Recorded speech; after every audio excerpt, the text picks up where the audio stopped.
ಕೊನೆಗೂ ಆಸೆ ನೆರವೇರ್ತು ಗುರು. ಅಂತೂ ಇಂತೂ ನಮ್ ರಾಯಚೂರು ವೆಂಕಿಯನ್ನ ಮೀಟ್ ಆದ್ವಿ. ಏನೋ ಹೇಳ್ತಿದ್ರೆ ಮುಂದೆ ನೋಡೋಣ ಬನ್ನಿ. ಹಾಯ್ ಫ್ರೆಂಡ್ಸ್, ನಮಸ್ತೆ. ನಾನು ನಿಮ್ಮ ಪ್ರೀತಿಯ ಹಿರಣಗೌಡ.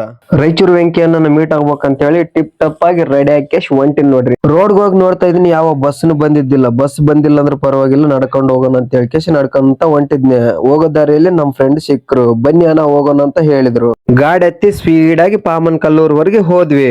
ನನ್ನನ್ನು ಅಲ್ಲಿ ಡ್ರಾಪ್ ಮಾಡ್ಕೇಸಿ ನಮ್ ಫ್ರೆಂಡ್ ಮತ್ತೆ ವಾಪಸ್ ಹೋದ್ರು. ನಮ್ ಫ್ರೆಂಡ್ ಹೋದ ಕೆಲವೇ ಕ್ಷಣಗಳಲ್ಲಿ ಸಿರುವಾರ ಬಸ್ ಬಂತು.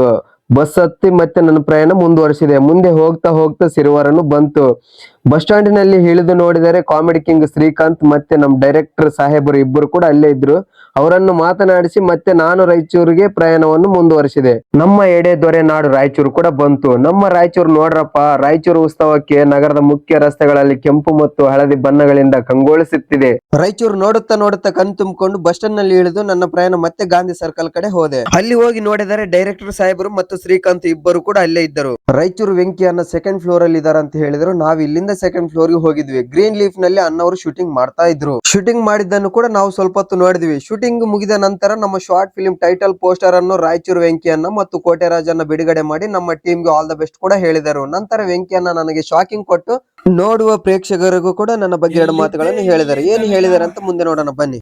ಮಿಸ್ಟರ್ ಈರಣ್ಣಗೌಡ ಅಂತ ಇನ್ಸ್ಟಾಗ್ರಾಮ್ ಅಲ್ಲಿ ಆದಷ್ಟು ವಿಡಿಯೋಸ್ ಎಲ್ಲ ತುಂಬಾ ಚೆನ್ನಾಗಿ ಮಾಡ್ತಾ ಇರ್ತಾರೆ. ಬಲಿ ಇವ್ನ ಎಗರಗಂತ ನಿಂದಿರಿಂದ ಅದಕ್ಕೆ ಆದಷ್ಟು ಸಪೋರ್ಟ್ ಮಾಡ್ರಿ, ಫಾಲೋ ಮಾಡ್ರಿ, ಮತ್ತೆ ನಂತರ ಅಣ್ಣವರು ನಮಗೆ ಬರ್ರಿ ನೀವು ಮಸ್ಕಿಂದ ಬಂದಿರಿ, ಎಲ್ಲಾರು ಊಟ ಮಾಡ್ಕೊಂಡು ಹೋಗುವಂತ್ರಿ ಅಂತ ಹೇಳಿ ಕೇಸಿ ಎಲ್ಲಾರು ನಮ್ಮನ್ನು ಊಟಕ್ಕೆ ಕರ್ಕೊಂಡು ಹೋದ್ರು.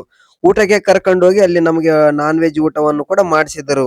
ಊಟ ಮಾಡಿದ ನಂತರ ನಮ್ ರಾಯಚೂರು ವೆಂಕಿಯನ್ನ ಸರ್ ಹತ್ರನು ವಿಶ್ ಮಾಡಿಸಿದರು. ಕೊನೆಗೆ ರಾಯಚೂರು ವೆಂಕಿ ಅಣ್ಣನ ಬೈಕ್ ನಲ್ಲಿ ನನ್ನ ಬಸ್ ನಿಲ್ದಾಣಕ್ಕೆ ಬಿಟ್ಟರು. ರಾಯಚೂರು ವೆಂಕಿ ಅಣ್ಣನಿಗೂ ಮತ್ತು ಕೋಟೆರಾಜ್ ಅಣ್ಣವರಿಗೆ ತುಂಬಾ ಧನ್ಯವಾದಗಳನ್ನು ಹೇಳುತ್ತಾ ನನ್ನ ಸ್ವೀಟ್ ಅಂಡ್ ಶಾರ್ಟ್ ವ್ಲಾಗ್ ಅನ್ನು ಇಲ್ಲಿಗೆ ಮುಗಿಸುತ್ತೇನೆ. ಜೈ ಹಿಂದ್, ಜೈ ಕರ್ನಾಟಕ.